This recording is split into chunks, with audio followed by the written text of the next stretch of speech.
Welcome to Tax Chats. I'm Scott Dyring. I'm a professor here at Duke. Most of you know me either because you've taken a class from me or you've been here before or whatever it happens to be. Some of you are new, and I want to welcome you and thank you for coming to attend. I have with me today Jeff Hoops, who is my colleague at UNC. He does basically what I do at Duke, he does at UNC. So he's here. He can provide a lot of insights on a lot of the issues that we talk about. He has a very wide-ranging interest in tax, so much so that behind him, what you see is the UNC Tax Museum, and he has all kinds of tax paraphernalia, including, as he has shown me, a Tax the Rich mask. The newest edition. The newest edition. On my Robin Hood head. Now where's that? Robin So, Hood is now safe. So Jeff has it all. I have not heard an update, Jeff. In the last week, we talked about your attempt to acquire the Ocasio-Cortez Tax the Rich dress for the museum. Have you heard anything back? I have not heard anything back, and I fear it's because I was I didn't think ahead and think to ensure AOC that I promised not to wear the dress. So my guess is she got the message, she looked me up, saw me, just like imagined me in the dress. It revolted her, so didn't email back. All right, so if anybody has any ways to get the Tax the Rich dress into the tax museum. Oh, someone else owned it, Brendan says. So we got to figure out who It's the fine. owner. They can give it. We need to figure out who the owner is. That's a tax deduction for the donation to the tax museum, so we should go there. A fraudulent tax deduction. As you saw in the invitation that I sent today, what we're going to talk about is a sort of tentative proposal to tax stock buybacks, or sometimes we call them share buybacks or share repurchases, all the same things. And this, as you know, if you've been following the news, the Congress, both the House and the Senate, are in the early stages of making proposals for tax reform. And the Senate leaked a working document which had a whole bunch of proposals, which is what I'm working off of today. The House Ways and Means Committee, in the meantime, has made some proposals, and they're slightly different, as is often the case. The Senate might do something, the House will do something. Eventually they get together through the various stages of the legislative process, and then maybe something will come of it. Whether that will happen or not, we don't know, but in the meantime, we'll talk through some of the proposals. And the proposal that we're talking about today, I think, is pretty interesting.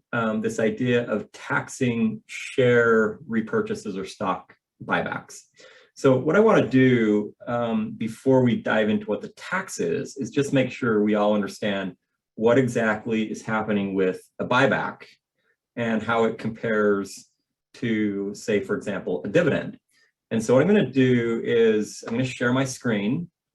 And if you're not looking at a screen, I'll try to talk through what I'm saying so that it stays it's clear if you don't have access to the visual. And I'm going to just give you like a very simplified example of what is happening when stock is repurchased. Okay, so let's start by just assuming that firm value is $11,000. And there's 10,000 shares outstanding. So if that's the case, the price per share is going to be something like $1.10 a share. And then I'm going to make another assumption that everybody's basis in their shares is the dollar. What that means is you purchase the share for $1. So it's kind of a technical tax term, and here it's going to be very simple. It's just think of it as the purchase price. So suppose this is a firm and it's sitting there and it has to decide what it wants to do with regard to its shareholders. The first scenario is it would just do nothing. Doesn't have to pay anything out, doesn't have to pay any dividends, just literally do nothing. And if that happens, the shareholders of this firm would pay no tax, even though they have what we might call an unrealized gain of 10 cents a share. They bought the shares for $1. The shares are worth $1.10. They have an unrealized gain, but they don't have to pay tax on that gain. It's just like a paper gain. And so they will only pay tax if they sell the shares, and that's their choice if they choose to do so.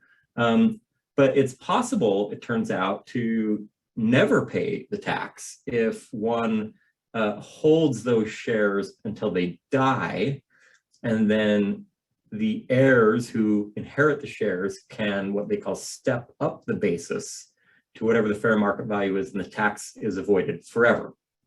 Okay, so that's a possibility. And you will hear in the legislative process that's happening now, various conversations about whether or not the basis step up should be eliminated or changed in some way. That's a topic for a different day. An alternative scenario would be the company sitting there and says, let's pay $1,000 of dividends. So they take some cash out of the bank and they pay 10 cents per share in dividends to each of the shareholders. So to think about what's happening here economically, before the dividend, each shareholder has a share that's worth $1.10 and it has no cash. After the dividend, each shareholder now has a share which is going to be worth $1 and will have cash of 10 cents. And there's a lot of research that examines this, but essentially what happens is on ex-dividend day, which is the date where if you own the share, you will get the dividend. When that date passes, the shares will essentially drop by the value of the dividend. It makes sense. The company's giving away some of its value back to the shareholders. And so what's happened really is we've just moved the value from being inside the company in the share. Some of it's going to be sent back to the shareholders in the form of a dividend, and now the shareholder has cash.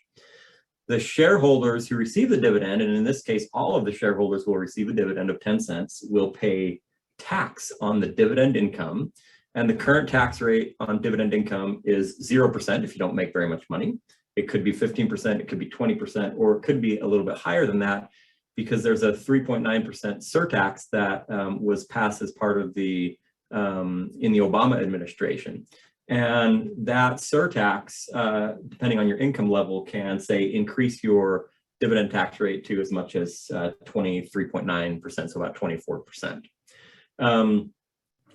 Okay, so what you'll notice here is, of course, the total value of the shares now are $1 per share, 10,000 shares for $10,000, and that makes sense. We had a firm that was worth $11,000, but then we took $1,000 of the firm's value and gave it to shareholders, so those shareholders now have the 1,000, and the firm itself is worth 10,000.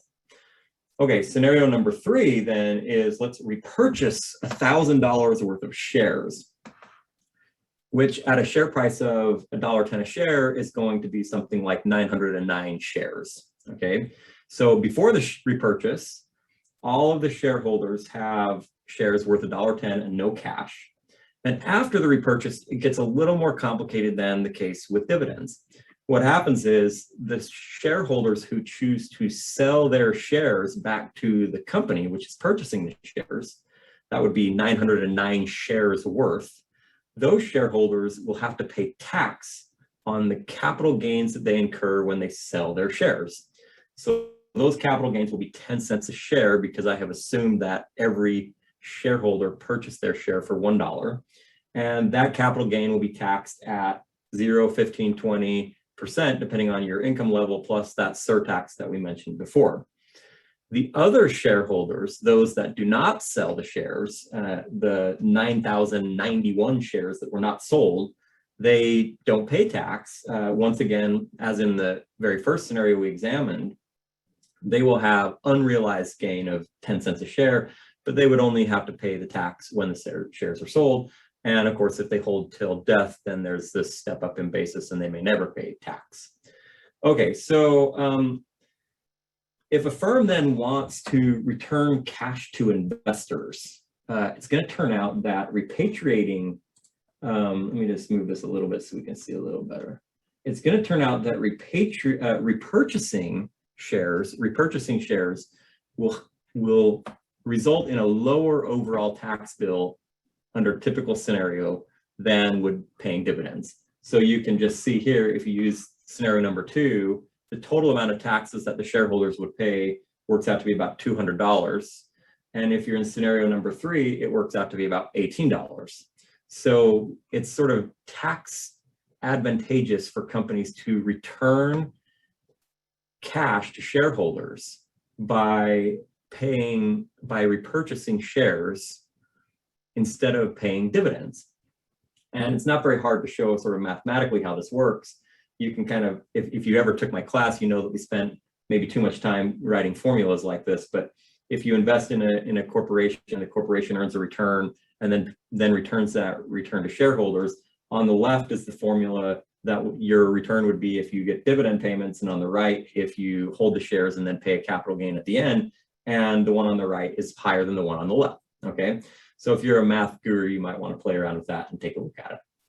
Okay, so the proposal is to create a new tax of 2% on repurchases. So if we revisit scenario number 3, where there's repurchases of 1,000, here's what I think would happen. And this is a little bit maybe tricky to think through, but I'm keeping everything as simple as I possibly can. When the firm announces that it's going to repurchase $1,000 worth of shares, it's likely that the price of those shares will drop just a little bit because everybody will know that the company's going to have to pay taxes. And in this case, the tax would be 2% of the repurchase amount, which would be $20, $1,000 repurchasing times $20. And so what's really going to happen is the share price now, instead of being $1.10 per share, will be something like a little bit less than $1.10 per share, like $9.8 per share, okay? And that's because we're going to reduce the value of the firm by $20 because we've got to pay $20 to the government. So that means that the company, if it takes its $1,000, instead of being able to purchase 909 shares, will be able to purchase 911 shares. Not a big deal, but a little bit more. The selling shareholders will pay tax on their gain. Their gain will be a little bit lower because the share price might be a little bit lower. So their gain, instead of being 10 cents, will be 9.8 cents. And they'll pay at the same rate of 0, 15, 20, or whatever it happens to be. And then the non-selling shareholders, once again, will be able to defer payment of their tax. They will have these unrealized gains built in. The unrealized gains will be a little bit lower than they were before because the company paid $20 to the government. So the total tax collected then is going to be the dividend taxes, which, if you're assuming a 20% tax rate, would be something like $17.86, plus the $20 that is the new tax on share repurchases, so a total of $37.86, so about $38. All right, so the takeaway here is then that this would increase the tax burden on repurchases, but not so much that those repurchases become more heavily taxed than dividends, okay? All right, so what is happening here? What's really happening here, I think, is that and I'm going to stop this share, so just give me 1 second so I can, okay. So I think what's happening is there are certain members of Congress who are campaigning quite heavily on an idea of taxing the very rich. And the argument is that the very rich are able to avoid taxes almost entirely. So the example would be if you take Jeff Bezos. He pays himself a relatively modest salary at Amazon, but has, of course, extraordinary amounts of wealth. And that wealth is growing as Amazon's share price increases. If you listen to the news, you will know that over the last couple of years, Amazon.com, the company, has paid very little corporate tax. So there's very little corporate tax coming out of Jeff Bezos' wealth. And you say, well, he'll have to pay tax when he sells the shares of his company, which would be true. But he doesn't need to sell the shares of his company, because if he needs cash to live on, there's plenty of banks who are willing to lend money to Jeff Bezos with his shares being used as collateral, so he never sells his shares. And if Amazon never pays a dividend, he doesn't pay dividend taxes either. So how can Amazon then return capital to shareholders? They might, for example, be able to repurchase shares. Jeff Bezos would not need to sell his shares, so he doesn't ever have to worry about paying taxes. And only those who want to pay the taxes can sell their shares, and then they pay the taxes. So this seems like one way to get at the wealth of extremely high net worth individuals and tax that wealth.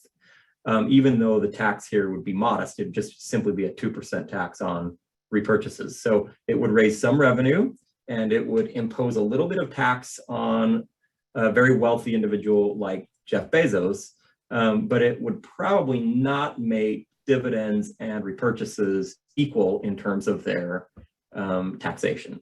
Okay. All right. So that's like an introduction. Jeff, what did I miss? So you mentioned that it's not going to make them equal in terms of taxation, which is true. I mean, you showed us the math. It is true in like a simple world where there's one period, and we could add all sorts of nuance. But unfortunately for you and I, there's a lot of things that aren't taxes. Sometimes we have to admit it. It's sad, but true. So I mean, do you think that considering all those other things, we would actually see fewer repurchases if we had this tax? That like, it's not just taxes, or like all the things combined. Sometimes you want to do a dividend, sometimes you want to repurchase, but if you add a little bit more tax burden on the repurchase, that you'd actually see fewer repurchases. And do you think that that is also a purpose of this proposal? Well, so yeah, I think another purpose of this proposal is that there is a belief that repurchases exacerbate income and wealth inequality. I don't think there's rigorous research that supports that argument, but there is a belief that that is true. So my suspicion is that another purpose of this tax is to reduce the amount of repurchases. My belief is this probably wouldn't change much. It wouldn't change the repurchases because I think they happen for many reasons. One is it's more tax efficient way to return capital to shareholders. Another is it provides certain signaling mechanisms about the value of the share price and so forth. So I don't think it would change much. I don't know. What do you think? I think it would have to change some. I mean, you have some firms that do both repurchases and dividends, which means in equilibrium, they balance those out. And if you cause any change to the equilibrium, you're going to have to see at least a little bit fewer repurchases. I mean, Microsoft, for example, announced last week they're going to both increase the dividend, Microsoft, that they're going to increase their regular dividend as well as do like a $60 billion share purchase program, which means they have to find value in both. They've like leveled that out. The numbers that they set forth last week are like what equilibrium is right now. You tax their purchases, it has to change something. I think you would see fewer share purchases. And one thing I think that share purchases have got had a bad reputation for a while, but it really is in the last 4 years that we've been talking about them as much as we have. And that a lot of that was because the Tax Cuts and Jobs Act. So this is the big tax bill that was passed under the Trump administration, that the biggest piece to it was to cut the headline tax rate for corporations from 35% to 21%. And because of that, companies had a lot more cash. And so the question is, what are they going to do with this cash? And so, of course, when they were campaigning for this tax cut, Republicans were promising they're going to take all this newfound money and we're going to see companies investing it and hiring more employees and paying their employees more. And then after, there were a lot of press articles that basically suggested that a lot of this cash is going back to share purchases. And now if you look at the data ex post, and we could look at a graph, I'm not sure. I've got it, Jeff. I'll share it real quick. Okay, let's see the graph. I'm not sure that we see like huge evidence that we see a lot of tax cut induced share purchases, maybe like for some types of firms. So this is a graph that I actually ran the data from, just like the raw data last week. That's what we see. And you do, so in a lot of the press articles, they would say like, oh, compared to 2016 levels, we just saw this huge increase in share purchases, which is definitely the case, but it's also the case that that's because share purchases were kind of down in 2016. But I think it's likely that if you're a company, you're considering doing anything, share purchase or anything else, Donald Trump gets elected, you know that it's likely you're going to see some kind of changes in what's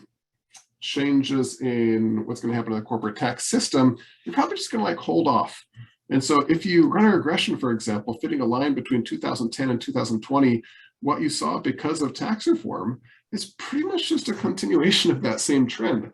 But the media articles often just comparing like 2016 or 2017 to what was happening in 2018 and suggesting there was a big increase. So you're just saying they were focusing on this. They were comparing that to that. It looks different, but if you look at 2010 to 2016, it doesn't look crazy. And it's pretty clear that pandemics aren't good for purchases. We get some good evidence of that right there. Pandemic, we see a giant decline. Yeah. So what during that time, we saw companies announcing these repurchases right after tax reform, and there was a lot of kind of anger that companies were using this money from the tax cuts to repurchase shares. What I didn't understand, or what I think that was, I think it was a little bit misguided, right? I think it's kind of a misunderstanding of share purchases. All of these press articles and these politicians talking about it from both the right and the left. I mean, Marco Rubio wanted to impose a tax on a repurchaser, a Republican from Florida, back in 2018 when this was all happening. And I think a lot of it is just a misperception and a misunderstanding of the stuff that Scott was explaining from the very beginning. And if you look at Scott's pretty simple math, like share purchases don't inflate share values. They don't do anything they don't have any mechanical effect on share value. And they don't have any mechanical effect without the tax effect. They don't have any mechanical effect on what shareholders actually own. You're just changing out one asset for another asset. So you used to own some shares. Now you own fewer shares and some cash, or no shares and some cash if you sell all your shares back. And so this idea that share repurchases somehow like enrich the CEO or enrich shareholders, it just changes the composition of assets that these shareholders have. Yeah. Now, Scott. Hey, Jeff, real quick, a couple people have asked questions, and I think they're interesting questions we should get to them. So Julio is asking if we tax repurchases, would companies sort of increase investment in other areas? For example, what they might increase their investment in R&D or something like that. So I guess I'll give you my take, and then I'm curious to hear what you think, Jeff. So my opinion on this is it's advantageous for a company to return cash to shareholders when the company doesn't have any kind of better use for the capital. So for example, if the company has some really positive NPV projects, it could be R&D, it could be other types of capital investment, could be paying employees more because that might increase their productivity. Anything that's positive NPV, the company should probably keep the cash internally and use it. But when the company has a whole bunch of excess cash and they don't have the ability to engage in some positive NPV project for any of a million reasons, then they should pay it out. My guess is that increasing a tax on buyback might change that calculus just a little bit, where it makes it a little more expensive to pay out. So maybe the NPV of an internal project might look a little bit more attractive, but I don't think it's going to make a huge difference. What do you think, Jeff? I think that's true. But if it does, what does that mean? It means you're going to be investing in lower rate of return projects, right? So we're going to impose this tax and like force companies to invest in worse investments. And I don't know if that's like a public policy we want to follow. In fact, Jeff, there's a bunch of evidence that this happened. You guys, many of you know that before the Tax Cuts and Jobs Act in 2017, there was an international tax provision which basically trapped a bunch of cash abroad for big US multinational companies, and they didn't really have anything to do with it. And there's a fair amount of academic evidence that says companies made sort of suboptimal expenditures with that foreign cash because they didn't really have anything else that they could do with it. So they just wasted it on less than optimal investments. So stuff like that might start. Yeah, and another big piece to this is like the kind of assumption that returning this cash is going to make it so this cash isn't at corporations that have it to invest also suggests something about the availability of external funds. And for a lot of these large corporations, I would say almost all of these corporations that are doing share purchases, they can borrow basically a 0% interest rate. So they're not capital constrained, especially these days. And if they really wanted to invest in something, they'd be able to. There was an article in the Wall Street Journal last week. I thought it was pretty amazing. It had the headline company was about Lowe's, a North Carolina firm. So go North Carolina. And they basically interviewed all these different CFOs and asked, like, why are you repurchasing shares, or how do you think about this? And that was a pretty stunning Wall Street Journal article. The CFO from Lowe's basically said, look, like we we don't really have anywhere to open stores. Like the CEO and the CFO and the CEO, we're all really busy. We don't have any more time. We're constrained in just like the ability to do this kind of thing. And we have all this cash. We just have to return it to shareholders. We're not just going to sit around doing nothing. Another company, Hormel, also commented for the article. And this idea that you basically get is like Hormel produces spam. People only want to eat so much spam. You don't want to like build another spam factory because they're not going to eat the spam. You have to do something with the cash. So you just building another spam factory might not be the optimal. So the question is, like, if we made your purchase, if we like made your purchases and dividends illegal, what would companies do? Well, they might build more spam factories, but the question is, do we need more spam factories? Probably not. I mean, right now they've got like what they think is the optimal level.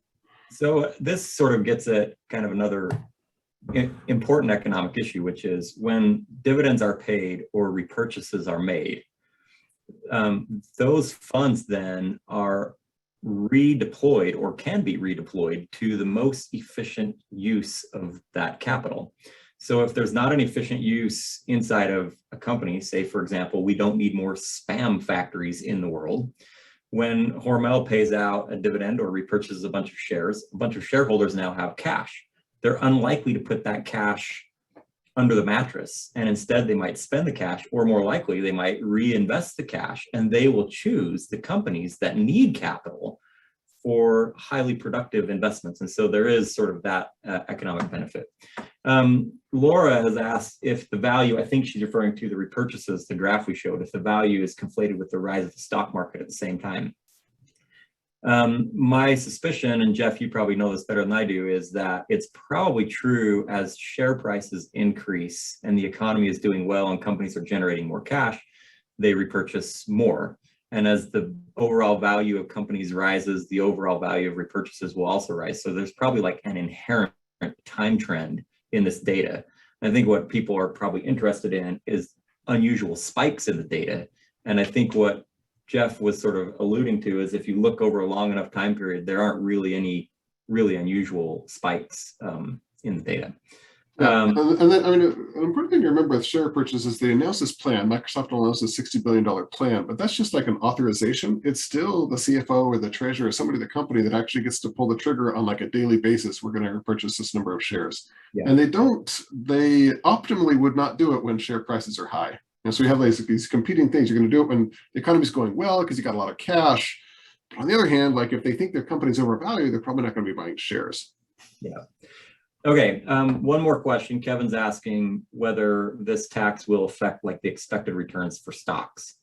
So I'm going to give you the naive answer, which is, and I think it's true sort of in a very simple world, which is this is going to damage at a very sort of minor level the expected return for a shareholder. Why? Because at the margin, the company, the shareholder will pay slightly more tax than the shareholder otherwise would have. So a little bit more of wealth will go to the government than otherwise would have gone. That's my kind of gut reaction to that. We're nearing the end of my promised 30 minutes. If anybody else has any questions they would like to ask, I'd be happy to take them.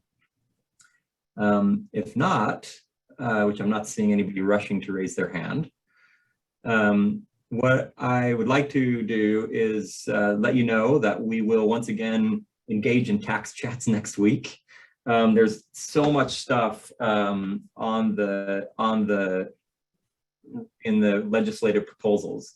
And one of the interesting things that we might cover next week, I'll send out an announcement, but I'm thinking that this might be fun, is there's a lot changing with regard to retirement savings. So you may have heard of Roth IRAs and traditional IRAs. What you may not have heard of is what's called the backdoor Roth IRA, which is basically a way for relatively wealthy people to invest in an IRA. That backdoor Roth IRA was sort of a little bit questionable up until 2017, and the Trump Tax Acts made it sort of legitimate. And now there are proposals to limit that or eliminate its close the back door. Close the back door. There's proposals to close the back door. And there's also other proposals with regard to retirement savings, which could be relevant for you or others that you know. or maybe people that you might advise, or whatever it might be. So we'll look at that next week, and I'll send out an announcement with some links of articles that you might want to read. And thank you so much for signing on, and we'll talk to you soon.